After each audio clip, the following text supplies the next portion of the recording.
A check that is guaranteed to bounce. A math equation that legally requires women to have 3 children forever. And a $60 trillion promise that governments have already spent before you were even born. By the end of this video, you will understand exactly why the concept of retirement is a mathematical impossibility for your generation, and how the global pension system is actually the largest legal Ponzi scheme in human history. You are about to discover that the safety net you are paying for is actually a trap. Stop looking at the stock market. Look at the empty playground in your neighborhood. Look at the declining birth rates in your country. You have been sold a dream. The dream is simple. You work for 40 years. You put money into the system, and then you get to stop working and play golf until you die.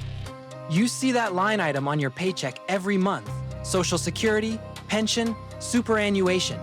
You think that money is going into a vault with your name on it. It isn't. You are not saving for your future. You are paying for the past. You are paying for the people who are retired right now. But here is the nightmare scenario. When it is your turn to retire, who pays for you? The generation that comes after you is too small. They are broke. They cannot afford houses, let alone your pension. The system relies on an infinite supply of new workers to pay off the old investors. That is the literal definition of a financial fraud. But because the government runs it, they don't call it a crime. They call it Social Security. And you are the bag holder. You are paying into a system that will be bankrupt the moment you need it. To understand how this house of cards was built, we have to look at the structural flaw. It operates on a blueprint that is over 100 years old. Step 1 is the setup, the Bismarck trap. In 1889, German Chancellor Otto von Bismarck created the world's first state pension. The retirement age was set at 70.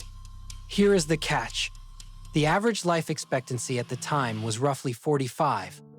The system was designed so that almost nobody would actually collect the money. It was brilliant. It looked like generosity, but it was pure profit for the state. You paid in, you died, the state kept the cash. Even in the United States, when Social Security started in the 1,930 there were more than 40 workers paying for every one retiree. The base of the pyramid was huge. The top was tiny. The math worked. Step 2 is the trick, the demographic Ponzi. For a Ponzi scheme to survive, you need an ever-expanding base of new victims. Investors, to pay the earlier ones. But biology stopped cooperating. Birth rates across the developed world have collapsed. We are below replacement level. In the 1950s, we had a pyramid. Today, we have a cylinder. Soon, we will have an inverted pyramid. There are now only about 3 workers paying for every one retiree.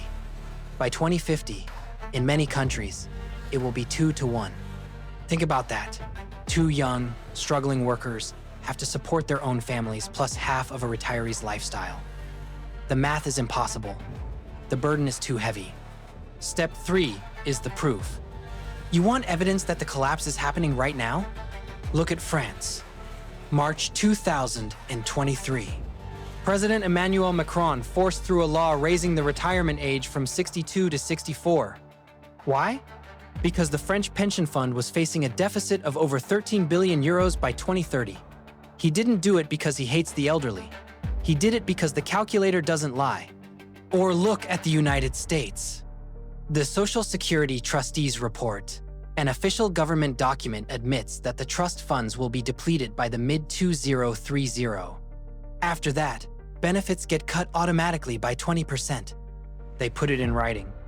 They know the date the money runs out, but they keep taking the taxes from your paycheck anyway. So, how does the government escape this trap? They can't default. That would cause a revolution. So they choose the soft default. This is the wealth transfer. They will print money. They will monetize the debt. They will send you your pension check for the exact amount they promised, $2,000, $3,000. But by the time you get it, a loaf of bread will cost $50. They preserve the number, but they destroy the value. The assets, real estate, gold, stocks, are owned by the elderly and the wealthy. Asset prices rise with inflation. The liabilities, the cash promises owed to you, stay flat. The government saves itself by inflating away your future purchasing power. They steal your retirement not by canceling the check, but by making the check worthless. We are living through the end of a 70-year experiment. The idea that you can stop working for the last third of your life and be supported by the state was an anomaly of history.